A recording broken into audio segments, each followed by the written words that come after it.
हर मुद्दे पर मौन हो जाना, लोगों की गलतियों को नज़रअंदाज कर देना, लोगों के बड़े बड़े जुर्मों को माफ़ कर देना, उन पर चुप्पी लगा देना।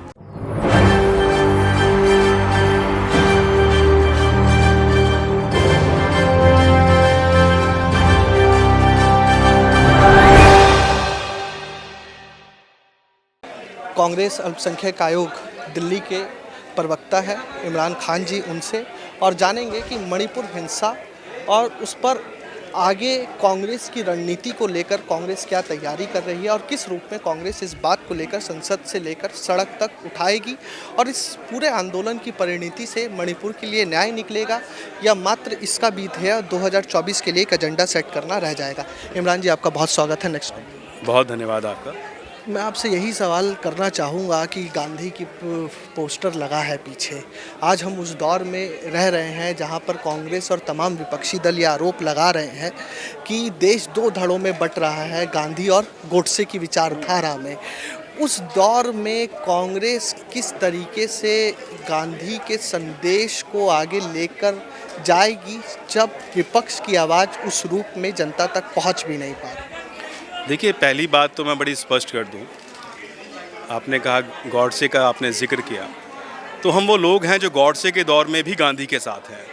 हम गांधी के साथ थे, गांधी के साथ हैं और हम गांधी के साथ ही रहेंगे। और विपक्ष जो जुड़ने की जहाँ तक बात है, तो आप इसको विपक्ष मत बोलिए, अब आप इसको इंडिया बोलिए कि इंडिया जुड़ रहा है। भारत जुड़ेगा और इंडिया जीतेगा।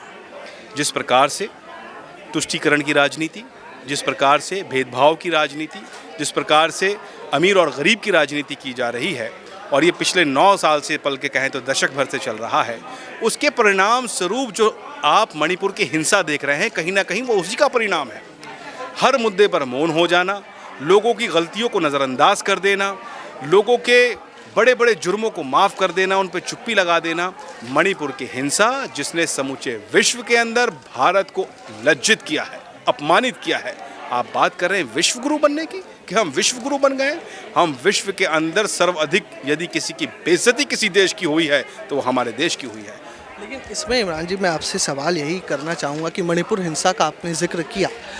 कल प्रहलाद जोशी संसद में खड़े होकर ये बोलते हैं कि सरकार चर्चा करने के लिए तैयार है, डिप्टी लीडर राजनाथ सिंह है वो जवाब देने के लिए तैयार है, लेकिन विपक्ष अब चर्चा से भाग रहा है। विपक्ष का एकमात्र ध्येय ये रह गया है कि सिर्फ सरकार को और देश को दुनिया भर में बदनाम किया जाए।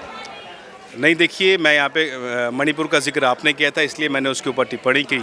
और मुझे एक बात बताइए, जब परिवार के अंदर जब कोई बड़ी विफलता होती है, कोई बड़ा संकट आ जाता है या कोई बड़ी ऐसी चीज़ हो जाती है जिससे ना कि सिर्फ परिवार, समूचा खानदान लज्जित हो जाता है, उस समय किसका दायित्व बनता है कि वो खड़े होकर उसको लीड करेगा? जाहिर सी बात है, जो सर्वोच्च पद पे होता है उसी का दायित्व बनता है। इसीलिए ये इतनी निंदनीय घटना है, इतनी निंदनीय घटना है कि आप भारत के धरातल पर भारत की बेटी को इस प्रकार से निर्वस्त्र आप घुमा रहे हैं, तो इसका जवाब तो प्रधानमंत्री जी को ही देना पड़ेगा। प्रधानमंत्री जी ही देंगे। और विपक्ष या कांग्रेस पार्टी देश की बदनामी नहीं कर रहा है। हम देश की बदनामी नहीं कर रहे हैं, हम किसी के पास जाकर कुछ कह नहीं रहे हैं। अरे साहब, आप खुद अपनी कर्मों से देश की बदनामी कर चुके हैं। जब आप फ्रांस जाते हैं और वहाँ के संसद में क्या होता है, वहाँ क्या विपक्ष गया था, वहाँ क्या राहुल गांधी गए थे? आपने मणिपुर के अंदर इंटरनेट बंद कर दिया था जब आपके वहाँ पर बहिष्कार हो रहा था। वहाँ के लोग जानते थे। आप क्या समझते हैं कि भारत की मीडिया की तरह क्या समूचे विश्व का मीडिया है? क्या समूचे विश्व का मीडिया गोदी मीडिया है? भाई साहब, नहीं। उन लोगों को पता था, उनके सूत्र होंगे, उनको पता था जब मोदी जी का वहाँ बहिष्कार किया गया। हमारे देश में इतनी बड़ी घटना हो जाती है। जो रूलिंग पार्टी के नेता हैं, जो बड़े नेता हैं, जो मंत्रीगण हैं, वो एक स्टेटमेंट देते हैं कि सीएम से बात हुई है, कार्रवाई होगी। आप सोचिए, महिला विकास मंत्री क्या कह रही हैं। लेकिन स्मृति ईरानी तो ये भी कह रही है ना कि राजस्थान में एक मंत्री सरकार के राजेंद्र गुणा बोलते हैं कि महिलाओं की स्थिति राजस्थान में ठीक नहीं है, वो मंत्री बर्खास्त कर दिए जाते हैं। मालदा में, बंगाल, उसी इंडिया का हिस्सा है ममता बनर्जी, टीएमसी।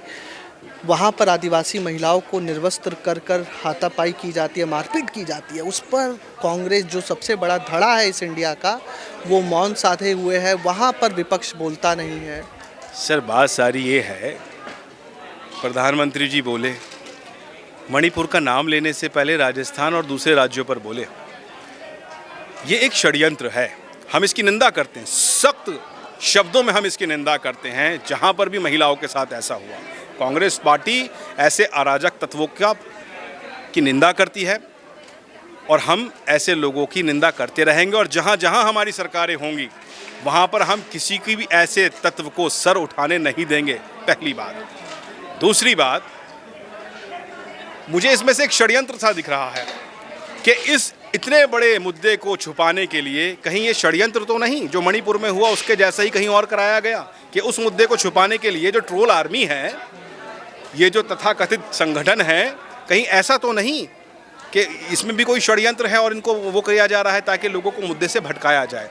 सर्वप्रथम जो रूलिंग पार्टी है, जो सर्वोच्च पद पर है, उनको इसके खिलाफ तत्काल प्रभाव से एक्शन लेना था, इसके ऊपर कार्रवाई करनी थी। हाँ, आज हम किस समय में जी रहे हैं? आज हम यहाँ हम वीडियो देखते हैं, हम सात समंदर पार की वीडियो देखते हैं, सारी चीज़ें होती हैं। क्या हमारे लोग इतने सक्षम नहीं हैं? कि हमारी इंटेलिजेंस इतनी सक्षम नहीं थी? कि हमारी पुलिस इतनी सक्षम नहीं थी? जब वहाँ के मुख्यमंत्री कह रहे हैं 100 से अधिक इस प्रकार के केसेस हो चुके हैं, गवर्नर साहब कहाँ हैं? राष्ट्रपति साहब कहाँ हैं? मेरे प्रधानमंत्री कहाँ हैं? भाई आप कब कार्रवाई करेंगे? मणिपुर जला दिया आपने 78 दिन के अंदर, 78 से भी ज़्यादा दिन हो गए, उसके पश्चात कोई सुध लेने वाला नहीं है। ये तो गलत बात है। अच्छा, आप दिल्ली अल्पसंख्यक प्रकोष्ठ के प्रवक्ता हैं, इसी से संबंधित एक प्रश्न मैं आपसे लेना चाहूँगा कि अभी प्रधानमंत्री मोदी जब बाहर मिस्र के दौरे पे गए थे, वोहरा समुदाय के मस्जिद में गए। अभी कल की खबर है कि अहमदिया समाज को जो देवबंद उलेमा की तरफ से एक फतवा जारी हुआ था काफिर कहने वाला, तो उन्होंने कहा कि अहमदिया समाज को कोई काफिर नहीं बोलेगा। पसपंथा मुसलमानों को जोड़ा जा रहा है, मोदी मित्र बनाकर।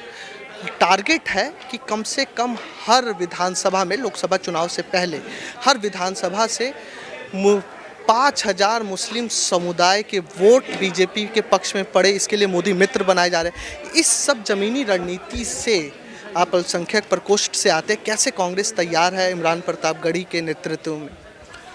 देखिए, ये सारे षड्यंत्र हैं जो कि 2014 को लेकर किए जा रहे हैं। ये अपने सारे प्रयास करेंगे किसी तरह से कि अल्पसंख्यकों को बांट सके। उसी के चलते इन्होंने ये काम शुरू कर दिया है। बिकाऊ लोग हर जगह हैं, हर जगह आपको बिकाऊ लोग मिलेंगे और वो उल्टी सीधी बातें करेंगे। एज एन मुस्लिम और एक माइनॉरिटी का एक जिम्मेदार पद पर होने के बाद मैं अपनी कम्युनिटी की तरफ से एक बात कहता हूँ कि समूचे देश में मुसलमानों में जितने वर्ग हैं वो सब भाई हैं, वो सब एक साथ हैं। और ना कि सिर्फ मुसलमानों में नहीं, हम तो ये कहते हैं समूचे देश में जितने जाति, वर्ग, संप्रदाय, धर्म, पंथ हैं, हम सब भाई हैं। ये देश को तोड़ने की राजनीति करते आए हैं, ये लोगों को विभाजित करने की राजनीति करते आए हैं। इन्होंने समूचे देश को तोड़ दिया, इन्होंने हिंदू को मुस्लिम से अलग कर दिया, ईसाई को सिख से अलग कर दिया। अब ये मुसलमानों के अंदर भी विभाजन करना चाह रहे हैं। इस प्रकार की टिप्पणियाँ ये तथाकथित मौलवियों से जो गोदी मीडिया में आकर बैठते हैं उनसे करा रहे हैं। मुसलमान एक साथ है, मुसलमान जानता है कि कौन पार्टी, कौन लोग देश के लिए सार्थक साबित होंगे। मैं पूरी आशा करता हूं कि समूचा मुसलमान जो है वो सोच समझकर 2024 में वोट करेगा और देश हित में वोट करेगा, इंडिया के लिए वोट करेगा।